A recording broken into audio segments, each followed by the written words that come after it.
नमस्कार, मी नेहाज किचन मध्ये तुम्हा सर्वांचं स्वागत आहे। आज आपण बनवणार आहोत शेवभाजी। चला तर मग सुरुवात करूया। शेवभाजी तयार करण्यासाठी आपण शेव घेतलेली आहे। भाजीसाठी आपल्याला एक वाटण तयार करून घ्यावे लागेल। त्यासाठी एक मोठा कांदा आपण उभा चिरून घेतला होता, कोथिंबीर घेतलेली आहे, पाव वाटी खोबरं आपण बारीक चिरून घेतलेले आहे, 1 इंच आलं घेतलेलं आहे आणि 10-12 लसणाच्या पाकळ्या घेतलेल्या आहे आणि काही मसाले आपल्याला लागणार आहेत ते घेतलेले आहे। सगळ्यात पहिले आपण कढईमध्ये थोडंसं तेल घ्यायचं आहे।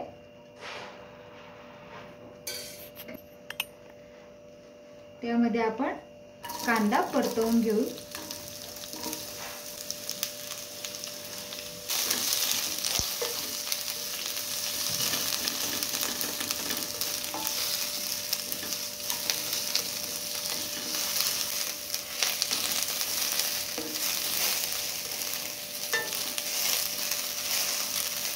कांदा आपल्याला लालसर भाजून घ्यायचा आहे।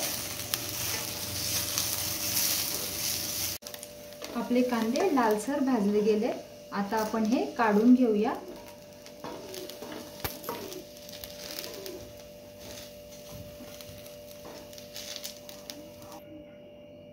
आता आपण यामध्ये खोबरं भाजून घेऊया।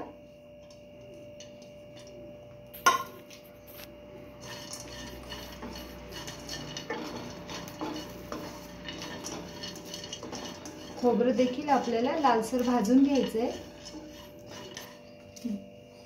खोबरं आपलं लालसर झालेलं आहे। आता यामध्येच आपण लसणाच्या पाकळ्या घालून घेऊ आणि अद्रक टाकून घेऊया।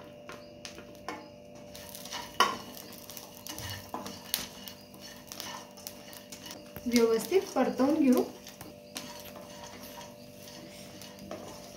खोबरं लालसर झालंय आणि आता आपण हे बंद करून मसाला आपला थंड होण्यासाठी ठेवून देऊ। आपले मसाले थंड झालेले आहेत। आपण आता हे एका मिक्सर जार मध्ये टाकून घेऊया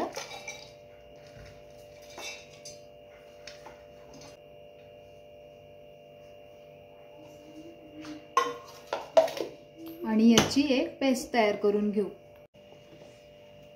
आपली पेस्ट तयार झालेली आहे। आता आपण भाजी तयार करून घेऊ। आता आपण कढईमध्ये 3 चमचे तेल घ्यायचे।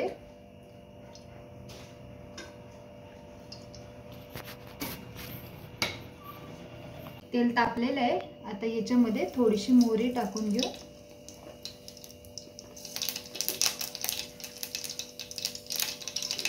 जिरा घालून घ्यायचा आहे।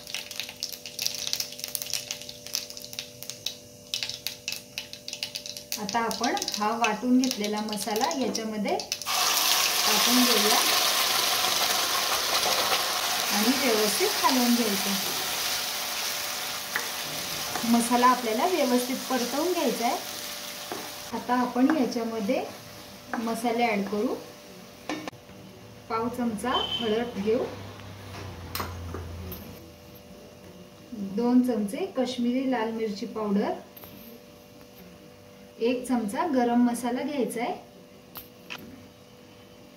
आणि अर्धा चमचा आपला घरचा मसाला घेतलेला आहे आणि चवीपुरतं मीठ घ्यायचं आहे आणि व्यवस्थित हलवून घ्यायचं आहे। सगळे मसाले आपण व्यवस्थित परतवून घेऊया।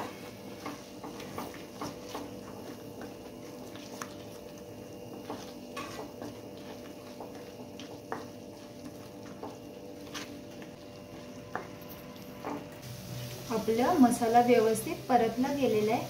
आता याच्यामध्ये आपण गरम पाणी घ्यायचंय थोडंसं आणि सगळा मसाला व्यवस्थित मिक्स करून घ्यायचा।